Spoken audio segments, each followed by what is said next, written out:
എല്ലാവർക്കും നമസ്കാരം. ഈ സമയത്ത് ഇങ്ങനൊരു വീഡിയോ എടുക്കുന്നത് ഞാൻ ജസ്റ്റ് പുറത്തു പോയി വന്നതാണ്. ഇന്ന് ഒന്ന് രണ്ട് തിരക്ക് പിടിച്ച കാര്യങ്ങൾ ഉണ്ടായിരുന്നു. ആ കാര്യങ്ങളൊക്കെ കഴിഞ്ഞ് ജസ്റ്റ് വീട്ടിലേക്ക് വന്ന് കയറിയതേ ഉള്ളൂ. അപ്പൊ പിന്നെ കോസ്റ്റ്യൂം പോലും ചേഞ്ച് ചെയ്യാതെ എനിക്ക് നിങ്ങളോട് കുറച്ച് കാര്യങ്ങൾ സംസാരിക്കണമെന്ന് തോന്നി. അതുകൊണ്ടാണ്. നിങ്ങൾക്കൊക്കെ അറിയാലോ, ഞാൻ ചിത്രകല രംഗത്തേക്ക് എത്തിയിട്ട് ഏകദേശം 10-13 വർഷമായി.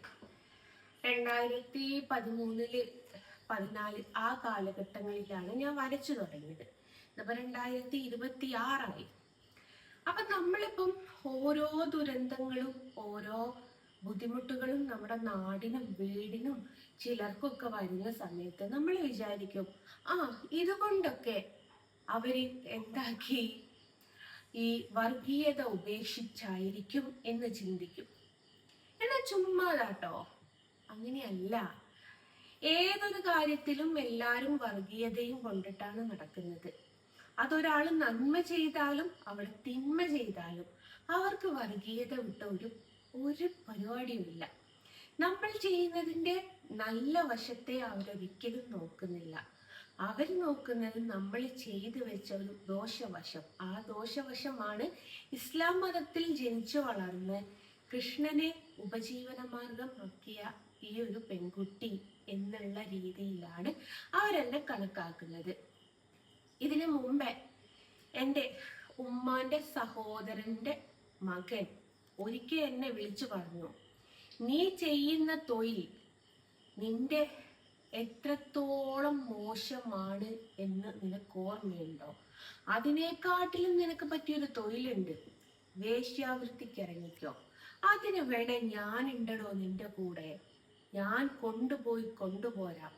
അതിനെക്കാട്ടിലും തരം താഴ്ന്നൊരു ജോലിയാണ് നീ ചെയ്യുന്നത് എന്ന് പറഞ്ഞു.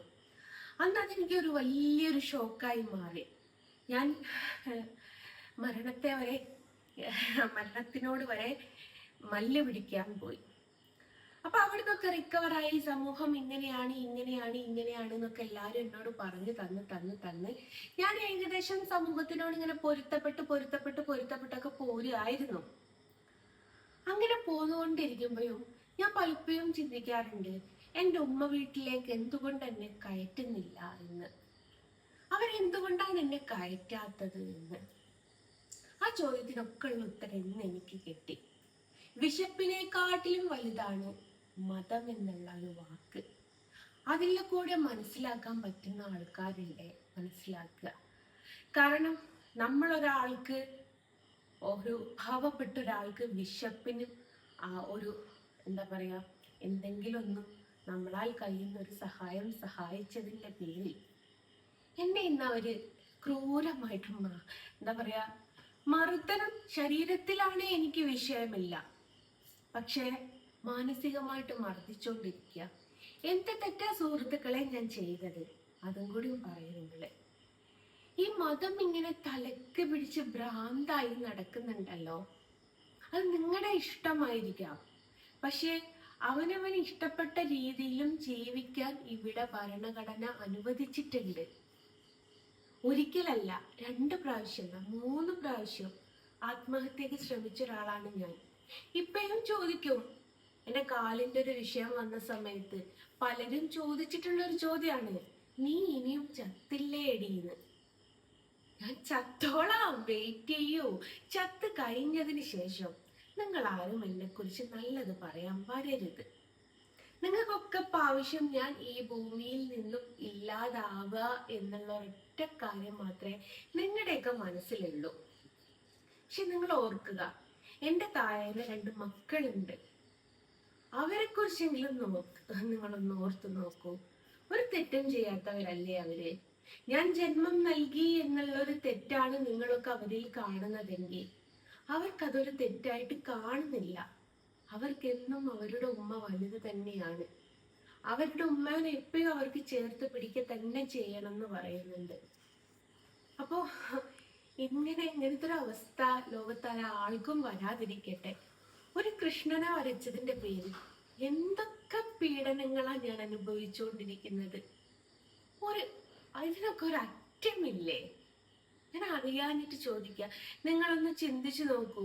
ഒരു മറ്റൊരു മതസ്ഥരുടെ ആ കൺകണ്ട ദൈവമാണ് ഈ കൃഷ്ണൻ എന്ന് പറയുന്നത്. ആർക്കും ഉപദ്രവിക്കാതെ എല്ലാരെയും സ്നേഹിക്കാൻ പഠിപ്പിച്ച ഒരു ദൈവമാണ് കൃഷ്ണൻ. ആ ദൈവത്തെ വരച്ചിട്ട് നിങ്ങൾ ഇതിന് മാത്രം എന്നെ ക്രൂശിക്കാൻ എന്താണിത്? എനിക്ക് മനസ്സിലാവുന്നില്ല. ഒരു കലയല്ലേ? ആ കലയെ നിങ്ങൾക്ക് പ്രോത്സാഹിപ്പിച്ചൂടെ? വേണ്ട, പ്രോത്സാഹിപ്പിക്കുകയും വേണ്ട. തെറി പറിച്ചില്ലെങ്കിലും നിർത്തിക്കൂടെ? നിങ്ങൾ തെറി പറയുമ്പം നിങ്ങളുടെ വിചാരിക്കൊക്കെ ഓർത്ത് ഞാൻ സങ്കടപ്പെടുകയാണെന്ന്. പക്ഷെ തെറിയിലൊന്നല്ലടോ, നമ്മളെ നേരിക്ക് വരുന്ന കുറച്ച് ബുദ്ധിമുട്ടുകളുണ്ട്. അത് നമുക്ക് തരണം ചെയ്യാൻ പറ്റാത്തൊരവസ്ഥയാണ്. അങ്ങനത്തെ ഒരു അവസ്ഥയിലാണ് ഇന്ന് ഞാൻ നിൽക്കുന്നത്. അവർക്ക് പ്രശ്നം കൃഷ്ണനാണ്.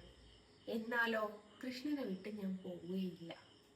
കൃഷ്ണന് ഇടം കൊടുക്കാത്തടത്ത് ഞാൻ ഇടം നേടാൻ പോവാറില്ല. ഇനിയിട്ട് പോവുകയും ഇല്ല.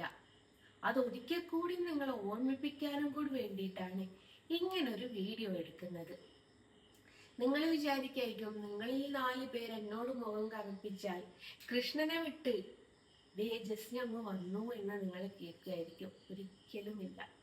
എന്തൊക്കെ പ്രശ്നങ്ങളും ദുരിതങ്ങളും വന്നാലും ഞാൻ എൻ്റെ ചിത്രവരയായിട്ട് മുന്നോട്ട് പോകും, എൻ്റെ മരണം വരെ.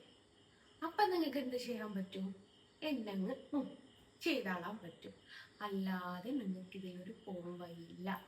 ഒറ്റപ്പെടുത്തിക്കോളൂ, എല്ലായിടത്തും ഒറ്റപ്പെടുത്തിക്കോളൂ. പക്ഷെ നിങ്ങൾക്കല്ലേ ഒറ്റപ്പെടുത്താൻ പറ്റാത്തുള്ളൂ. പടച്ചോൻ എൻ്റെ കൂടെ ഉണ്ടായാ പോരെ?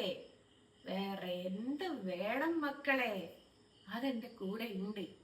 അതുള്ളിടത്തോളം കാലം ഞാൻ എവിടെയും തളരില്ല, തളർന്നിട്ടുമില്ല. ഏത് കുഴിയിൽ വിൽക്കുമെന്ന് ഞാൻ തോന്നിയോ ആ കുഴിയിൽ നിന്നൊക്കെ എന്നെ പിടിച്ച് കയറ്റിയിട്ടുമുണ്ട്. നിങ്ങളൊക്കെ ഒരു ദൈവവിശ്വാസികളായിരിക്കും എന്ന് എനിക്ക് വിശ്വാസമുണ്ട്. ആ വിശ്വാസത്തോടെ തന്നെ പറയാ, കർമ്മ അത് നിങ്ങളിലേക്കും എത്തും എന്നുള്ള കാര്യം ഓർത്തിരുന്നാൽ നിങ്ങൾക്ക് നന്ന്. അപ്പൊ ഇത്രയും പറഞ്ഞുകൊണ്ട് നിർത്തുന്നു. ബൈ പറഞ്ഞിട്ട് ബൈ ഫ്രം ജസ്ന സലീം.